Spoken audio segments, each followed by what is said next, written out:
the President of the United States.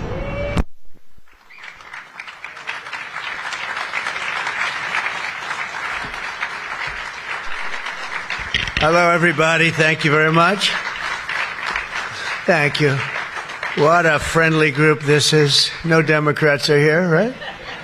Well, I want to thank everybody. This has been a labor of love. You know, we took over a building that was not properly taken care of.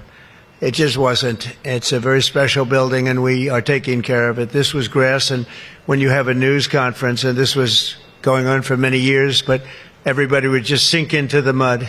It was extremely luxurious grass, especially when it was raining, because you'd go down about 5 inches into the mud.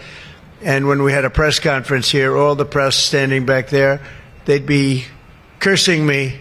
The women would be lifting up their shoes saying, "You've destroyed my shoes. This is terrible." So we got a stone that's the exact same stone and color as the White House itself, because we wanted the friendly feeling of that light color. And it reflects the sun, and it keeps you cool even in the summer. And we've had press conferences. We finished it about a month ago. This is, as you see over here, the Presidential Walk of Fame. And we had this long wall with half windows because that used to be a swimming pool on the other side of the wall. That was the swimming pool where Jackie would say, "I hear women inside." Are women inside? Quite a famous, I'm not saying anything, this was a part of a movie. And the Secret Service said, "No, ma'am, there's no women inside, ma'am. I'm sorry, ma'am, you're going to have to move along. But I hear women inside." "No, ma'am, you'll have to move along, ma'am." So that was the famous swimming pool. Now it's even worse. It's for the media. They covered the pool up. And now it's for the media. And I think we have a small representative group. I don't think they allowed the rest of them. I can't believe it. What happened? They're all on the other side of the wall. Can you believe it? Because this is supposed to be sort of a private event. And there is no such thing in politics as a private event. Lindsey, you learned that a long time ago, right? The great Lindsey Graham, doing fantastic. You're up 34 points, Lindsey. That's not bad, I'll tell you. It's not bad. So we did the Presidential Walk of Fame from the great George Washington all the way to, well, I think we have to rate him above me. So less than great, less than George. Somebody went up there, they say, "You're the third best president in the United States." This was on television, third best. And they said, "Who are the first two?" "George Washington and Abraham Lincoln." And I got extremely angry at this man. You know, you can't. It's going to be tough to beat, Mr. Senator. It's going to be, John. It's going to be very tough to beat Washington and Lincoln, but we're going to give it a try, right? Hey, they didn't put out 8 wars, 9 coming. All right, we put out 8 wars, and the 9th is coming. Believe it or not.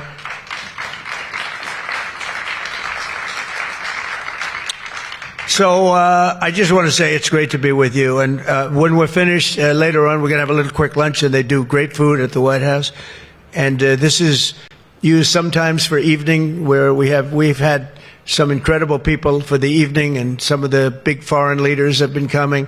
And most excitingly, on the other side, you see the fence and the wall. We're building a world-class ballroom. You know, for 150 years, they've wanted a ballroom here. We don't have a ballroom. We have a little cocktail area, but we don't have a ballroom. The East Room, it's called, is a very small cocktail area. It holds about 88 people if it's tight. And I said, if I do this again, I'm going to get a ballroom built, and we're putting up our own money. With the government is paying for nothing. You probably hear the beautiful sound of construction to the back. You hear that sound? Oh, that's music to my ears. I love that sound. Other people don't like it. I love it, Josh. I think when I hear that sound, it reminds me of money. In this case, it reminds me of lack of money because I'm paying for it, so it's the opposite. But it's going to be one of the most beautiful ballrooms anywhere in the world, and it's going to be able to take care of tremendous things. When you have, as an example, I'm going to see President Xi in 2 weeks. I'm going over to South Korea. We're going to meet in South Korea. We're going to talk about a lot of things. They want to discuss the fact that they're paying 157% tariff. It's a little higher than they thought. And we're doing very well. I think we're going to do well in that negotiation. We've done well, as you know, with Japan, with South Korea, with Europe. The European nations got together, we made a deal, and it was all based without the tariffs. You could have never made the deal. I'll tell you what, tariffs equal national security. Remember that. Tariffs equal national security. You got to remember that. And they also equal wealth for our nation, because we've taken in hundreds of billions of dollars in a very friendly manner, given to us by nations that used to take it from us.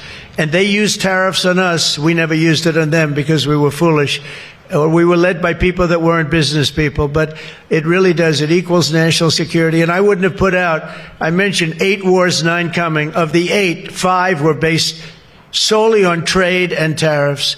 India, Pakistan were going at it. 2 nuclear powers, and serious nuclear. 7 planes shot down. They were ready to go, and I called them up. I said, you go to war, and we're not doing a trade deal.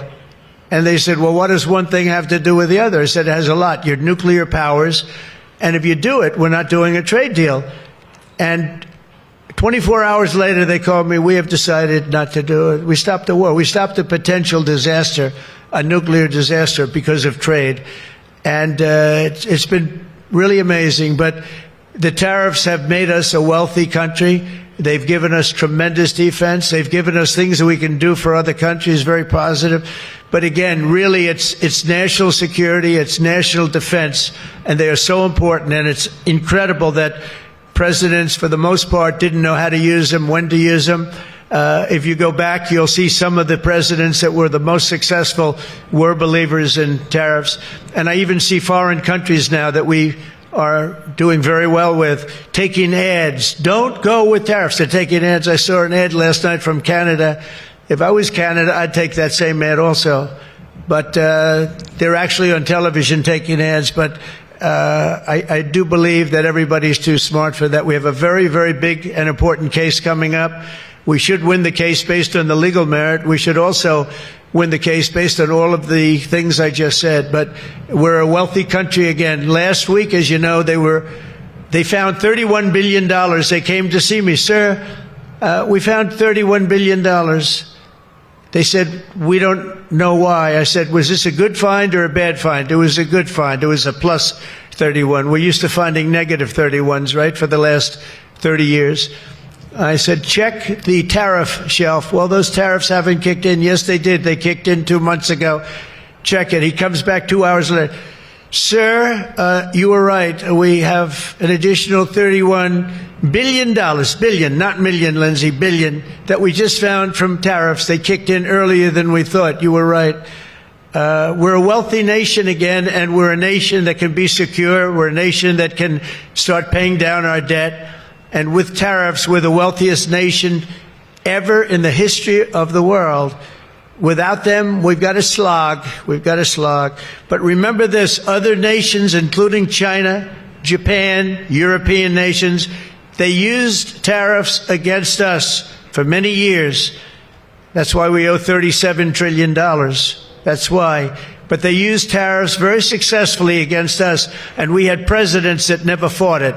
But now you have a president that does fight it. So I just want to welcome you to the incredible Rose Garden. It's just an incredible place. It was done, we did it, brought it back to health. It was in very bad shape, actually, and we brought it back to health. First Lady Melania did a fantastic job on it. The surrounds and everything, it's all brand new wiring. You know, underneath there's a lot of wire, a lot of things. Everything brand new, everything beautiful. The only thing we did is we had to get a hard surface here because nobody could use it because of the grass. So I just want to welcome you, and I hope you're going to be here a lot. We're going to use it for meetings. We're going to use it for press conferences. Now we can use it. It was unusable before, and now we can use it. But everything that you see was redone. All of this was redone, and the whole White House is being redone. Some of you came through they call the Rose Hall. They call it different names, but you probably noticed, I don't know if you came through this door, did you notice the white marble floor that was put there? That was made out of Home Depot tiles, about 1 foot by 1 foot. They were all broken, about 30 years old. And I replaced it with book-matched marble, paid for by your friend, President Trump. It's like, it's amazing how people like it when you say you paid for it.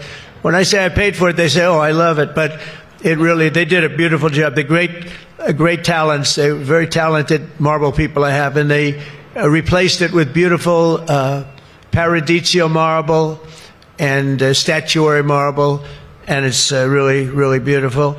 I want to thank the outstanding leadership team, and you really do have that. Majority Leader John Thune, who's been my friend, he really has done an amazing job. Thank you, John. Thank you. Done an amazing job. I didn't get to know John as well in the first term, and I've gotten to know him very well over the last 9 months, John, and you're doing a fantastic job. Thank you very much. Really great. Majority Whip John Barrasso, who's outstanding man. Thank you, John. Thank you. Great guy, too. Conference Chair Tom Cotton. He loves that military. He loves the he loves the military. Policy Committee Chair Shelley Moore Capito. Shelley, thank you very much, Shelley. Vice Chair James Langford. Very good, James, thank you. And we have everybody but one person here.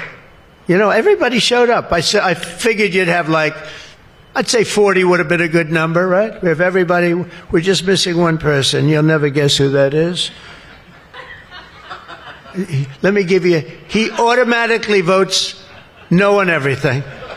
He thinks it's good politics. It's really not good politics. He's an automatic no. But I don't know. Look, if he wanted to come, I'd probably let him come, right? I'd let him come. Begrudgingly, but would let him come. And National Republican Senatorial Committee Chair, an unbelievable guy, Tim Scott. Tim, I shouldn't say it because I don't know if it's good or bad. But Tim ran, and he was very effective and very good. But he was on the debate stage and everything else. He was good just because he's good. But he wasn't as good as I thought he was. And when he got out of the race, he endorsed me almost immediately. And I used him as a surrogate. And I wasn't sure if I should because, sometimes I want a total lunatic to get up and fight for me. And Tim is a really good person. So I wasn't sure. And I put him on the stage, and he ripped the heart out of everybody. He was so brutal. He was so unbelievable. It turned out to be absolutely one of my best surrogates. And it includes a lot of you people that were here. You were all surrogates. But Tim ripped these people apart. And after watching 2 or 3 times, then I wanted him all the time. Right, Susie? I said, I want Tim Scott, get up there.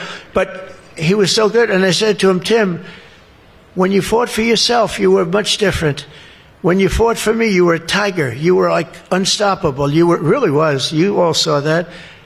What's the difference? He said, I've never liked selling myself, and I love selling somebody that I really do believe in. I really believe in you, and I just felt that way. And it was so nice the way he expressed it. And I want to tell you, you are a champion. You are a winner, and congratulations. Thank you very much. I never love telling that story because I'm not sure if it's a good or a bad story, but I'm telling you, you are an amazing guy and you fought for me so hard and I really appreciate it. You got to be my number one choice, Tim. So something happened. I appreciate it. And you're doing great doing what you're doing right now. I also want to thank the entire Senate Republican Conference for your tremendous work on confirmations. Boy, did we have a couple of weeks, huh? We had I signed 150 of them, and I didn't use an auto pen, by the way. I signed.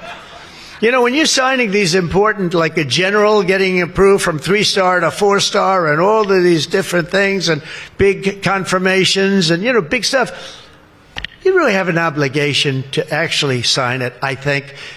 You probably noticed right there, number 46, we put up, right? We put up a little bit of an auto pen. We have 46. We have 45. We have 47. It's very interesting. Yeah, 46 is an auto pen. It's up there. It stays up there. People like it. It's probably going to stay up there for a long time. It's true. And I know you're looking into that. And by the way, the auto pen person said he never spoke to Biden. He worked the auto pen. You're not allowed to do that. So if you're looking at anything, just remember it. And remember, they treated us very badly. They treated us very, very badly, so I think you're allowed to just report the truth, including the confirming of my cabinet much faster than first time. I mean, we went so fast, and I give John Thune and all of you credit for that. It was amazing. All of a sudden, I was calling John, I've got to get him approved. Come on, John, because I was getting like one every 2 weeks. And I have people, they left their job and they left everything, and it looked like they were, all of a sudden, it was like an avalanche. They walked in, James and James, my double James, I call them. They walk in and they had like so many of them. I said, you got to be kidding. Is this like, are you for real, right, James?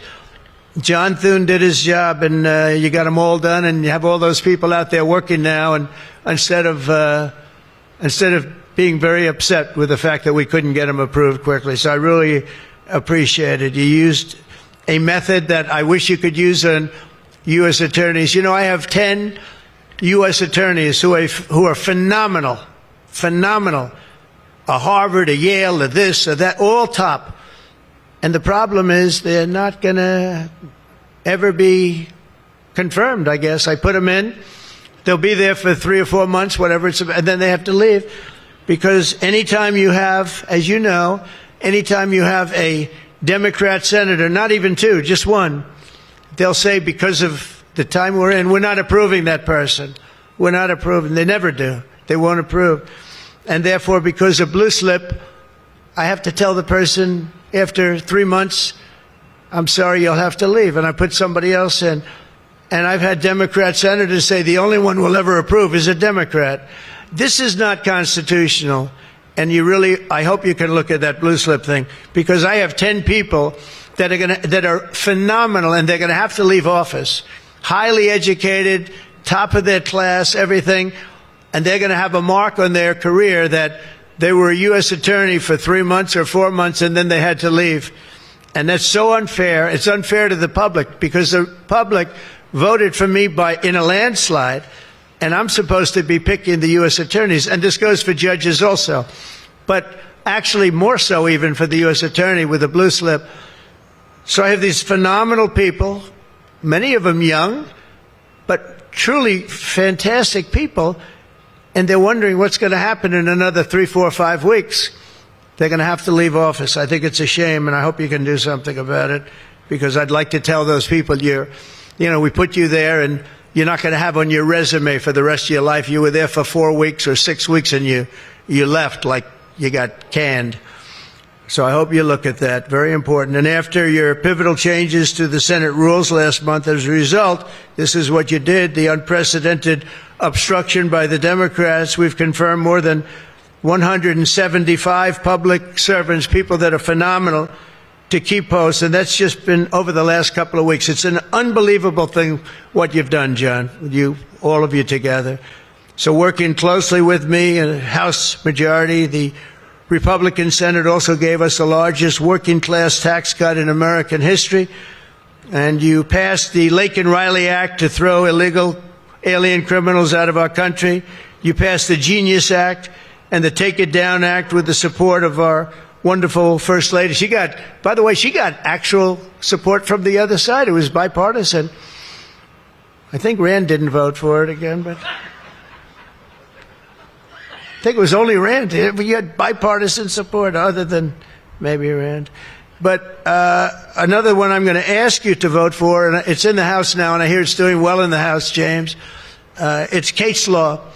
A young lady named Kate Steinle, I remember it so well, probably 8 or 10 years ago now, in San Francisco. She was holding hands with her father on the San Francisco pier, looking out into the water. This beautiful, everything was beautiful, but the person wasn't beautiful that did this. And this was an illegal alien that came into our country 5 times, was thrown out 4 or 5 times, they don't even know, but a lot, and came back and shot her through the head.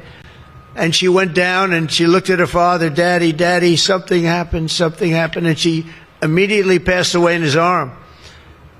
And, I mean, you can imagine, it was so sad, such a beautiful, beautiful, beautiful person. Father was destroyed, virtually destroyed.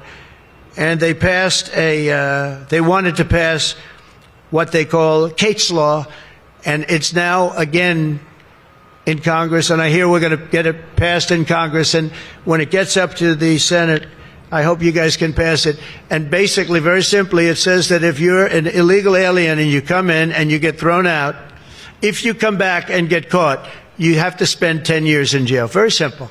Very simple. If they would have had that, Kate Steinle would be alive today. That was a big event at the time. If you remember Bill O'Reilly, for those of you that like Bill, I think I like Bill, but he was the one, he devoted his life to that law, trying to get it passed.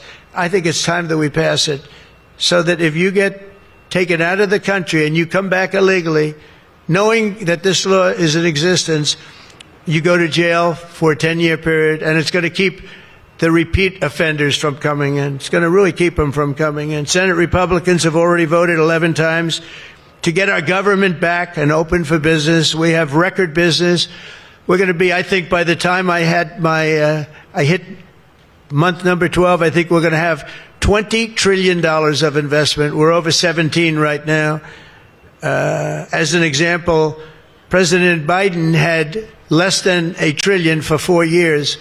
We're going to have $20 trillion in less than 12 months, and we're over 17 trillion right now. So it's the largest amount in our country by far, by many times. That's in our country. But here's the one. It's the largest amount in the history of the world. There's never been a country that's had anywhere near 17, or it will be 20, and it's going up fast. A lot of it's because of tariffs, because they're coming in because they don't want to pay tariffs. In other words, they make their product in a certain country, and they used to just send it in here, and there was no charge, absolutely. Now, if they have to pay a 20%, 30%, 50%, 100%, or 2% tariff, they say, well, it's better if I build my plant in the United States. It always amazed me I did this first term. We had the greatest economy in the history of our country in first term. We had COVID, and we did a good job with that. That was a curse for every country in the world. It was terrible, but we had the greatest economy we ever had. But if you remember, I started the tariffs, but I held it off because it wouldn't have exactly been good at the time to tell France, what they were going through, what Spain was going through and Italy was going through, that, by the way, we're going to charge you tariffs. But I had started the process. We were going, the country was doing good, and I took in hundreds of billions of dollars from China. I put the full tariffs on China. Biden left the tariffs because he couldn't. It was too much money, but they gave so many exceptions that they were essentially meaningless. In other words, here's the tariffs, but you don't have to pay if you look at somebody the wrong way. You don't have to pay. So they didn't pay very much. But with me, they were paying hundreds of billions of dollars. And again, I have a great relationship with President Xi. I expect to be able to make a good deal with him, and I want him to make a good deal for China, but it's got to be fair. For years, they were making $500, $600, $700 billion, $700 billion, and we'd be making nothing. It was a one-sided. Honestly, we built their military. We built China's military with the money that we lost for so many years getting ripped off. So now we're going to have a fair deal. I think we're going to have a very successful meeting. Certainly, there are a lot of people that are waiting for it. Maybe it won't happen. Maybe it won't happen. Things can happen where, for instance, maybe somebody will say, I don't want to meet. It's too nasty. But it's really not nasty. It's just business. And we're going to do a good job representing you people and representing the people of our country. Unfortunately, in a craven and pointless act of partisan spite, Chuck Schumer, who I've known for a long time, and the radical left Democrats are holding the entire federal government hostage to appease the extremists in their party. And they are extreme. I mean, I've never seen anything like it. They're extreme. And you know what? We had a landslide election. We won the popular vote by a lot. We won the swing states, all 7. Remember, they said, if Trump could get 3 swing states, he'd be. And, well, I didn't get 3. I got 7. We got all 7 by a lot, by record numbers. We won the Electoral College, 312 votes. They said it's very hard for a Republican. No, it's harder for a Republican. Although now I think we've swapped it. I think it's now harder for a Democrat. Because if you see what we've done with the Hispanics, with the black workers and black men, and recently a poll came out with black men and women were doing so well. They want security. They don't want to have their city destroyed. Women in Chicago, beautiful black women walking around with red MAGA hats because they don't want to be mugged and shot and everything else. And then you see a Democrat get up and tell you how safe it is in Chicago. Do you know they've had, in a fairly short period of time, 4,000 murders? This is over a short period of time, 4,000 murders. And they had a holiday where they had 28 people killed and almost 100 shot. And then you listen to this guy, Pritzker. I've known the family for a long time. They threw him out because he was no good, and he became governor. He's got money through the family. He's got money through the family. But they threw him out. He became governor. I said, I wonder how he's going to do. It's a crime palace. It's a shame. And you know what we did in D.C. is unbelievable. You people, you can walk down the middle of the street, Mr. Senator. You can walk down. You can have your wife meet you at the restaurant, and she's not going to be accosted, shot, beat up, raped. It's unbelievable how bad it was. It was one of the worst in the country, and now it's stone cold. I don't say the word perfect, but it's pretty damn close. And, you know, they would average more than a murder a week in Washington, D.C. This is just before we got here, a murder a week. Think of that. The capital of, in my opinion, the capital of the world. They come from Iowa, they come from Indiana, they come from Florida. You call up the parents, I'm sorry, sir, your son has been shot and killed. We have no crime here now. We have no crime. And the National Guard has been unbelievable, the job. Unbelievable. And you know, it also looks better. I do a tour. I hop in that beast. I feel very safe in the beast. The windows are this thick. But I hop in the beast and I tell the Secret Service, let's drive around town. I used to do that myself. I could drive myself around. I actually like that better. But now I don't think it's a good idea. But we drive around in the streets. The place is looking much, the grass is good, the fences are down, there's no tents, there's no anything.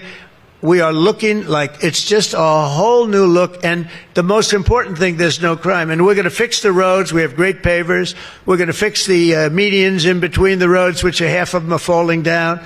We're going to take some of the tiles off the bridges, the tunnels that you have. They've been up for 40 years. They're rotted. And we'll put up brand new, gorgeous white tiles like it's supposed to be. But this place is looking really good. And we haven't even started the real fixing up of the town. We're getting rid of the graffiti. You notice there's almost no graffiti anymore. A lot of that beautiful statuary marble had red graffiti all over it, had bad signs up, and it stopped. We've taken out 1,700 career criminals and people that came in through an open border. They came in through Biden's open border, and we've taken them out. The thing having to do with all of the elements in the great big beautiful bill, I'll tell you, it's amazing what we've done. $200 billion in costs for medical. What we've done, $50 billion for rural hospitals.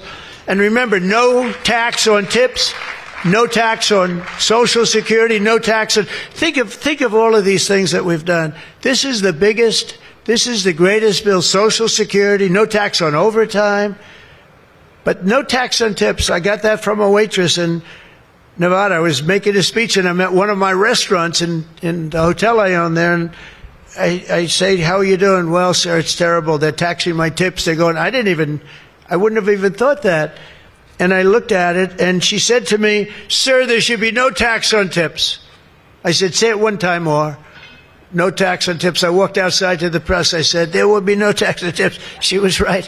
And we won that state by a lot. That's not a state that we win by that much, David, but we won it by a lot. So it was pretty good.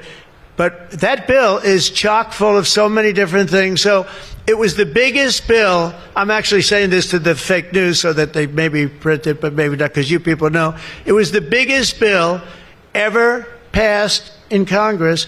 And what we did was a little risky. We put everything into the bill, John, right? And some people were against it. They said, no, you got to do small bites. And we gave it a shot, and we got it passed. I got a call from John. He said, it was 3 o'clock in the morning, sir, we have 4 hard no's. could you please call him? I say, what time is it, John? It's 4 o'clock in the morning, sir. So I call up. One of you is sitting right here. I said, Jim, could I say hello to you? It's 4 o'clock in the morning, right?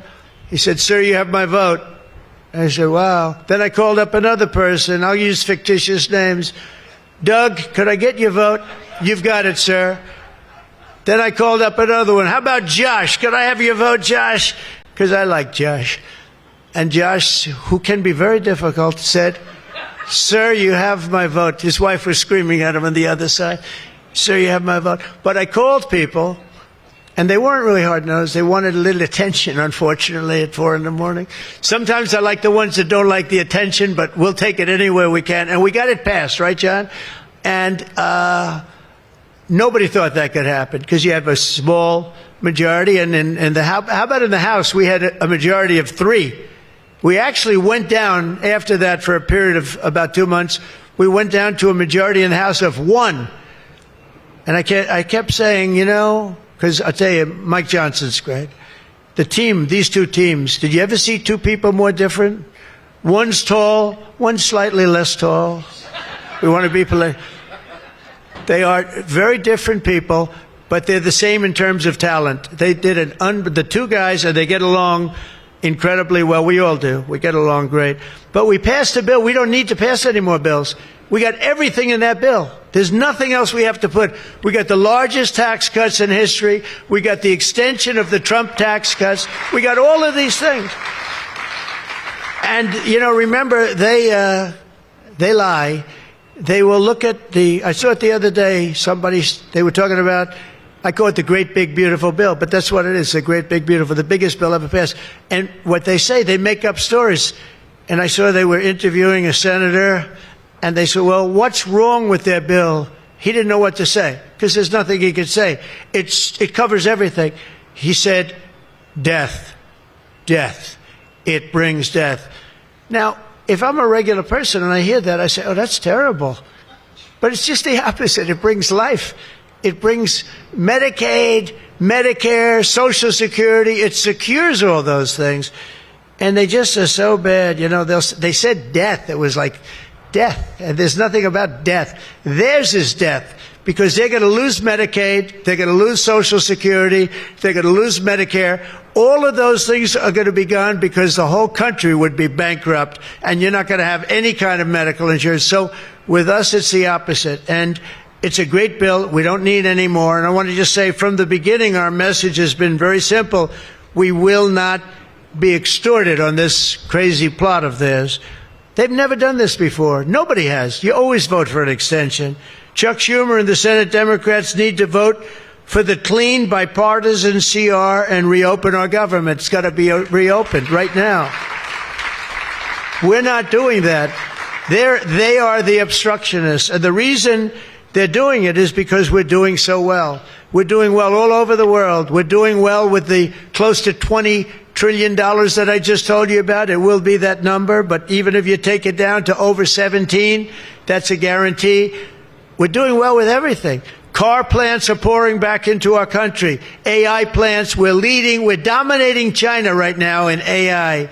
And I did something that I think you'd like, because we have an old grid. It's a tired grid. It doesn't have the juice that you need to fire up these plants. You know, these plants will need more than double the energy we have right now for the whole country. That's how big it is. And we can't do that. There's no way we can do that. China's building right now 52 power stations. But I did something better. I'm letting everybody build their own power plant so they'll become like an electric utility in addition to AI.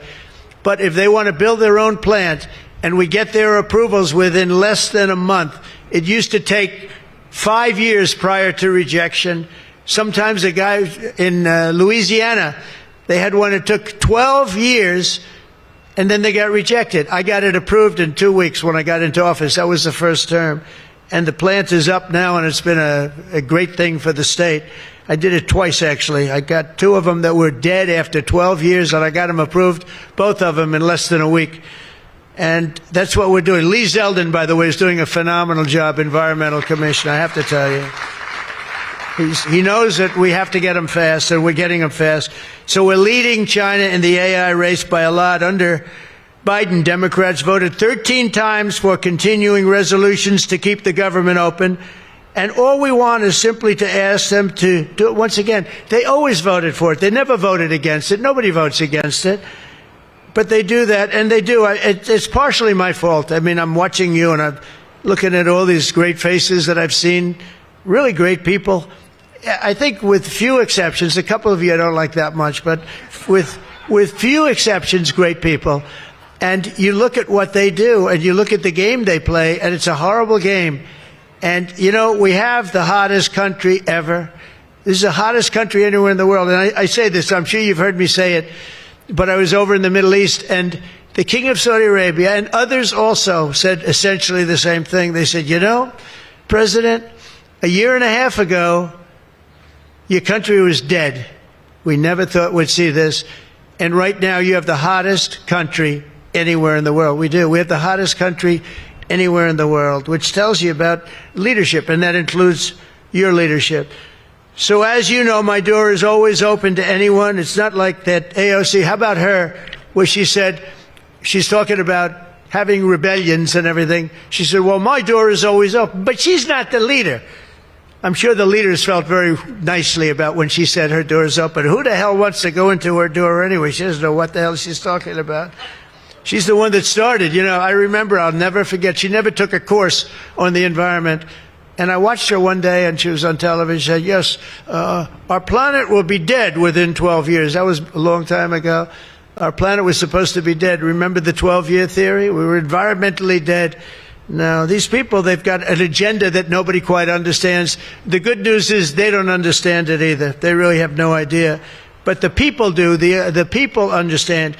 We're giving you the biggest tax cuts in history. All of these things, it all adds up that we should do fantastically well in the midterm. The only thing wrong with the midterms is that statistically, when you look, a president gets elected, and for some reason, and nobody, even the great John Thune, cannot explain to me, for some reason, even if he's a reasonably good president, and we've had success like nobody, but for some reason, you lose the midterms. I don't know why. I mean, the odds are tremendously against, like 92% or something.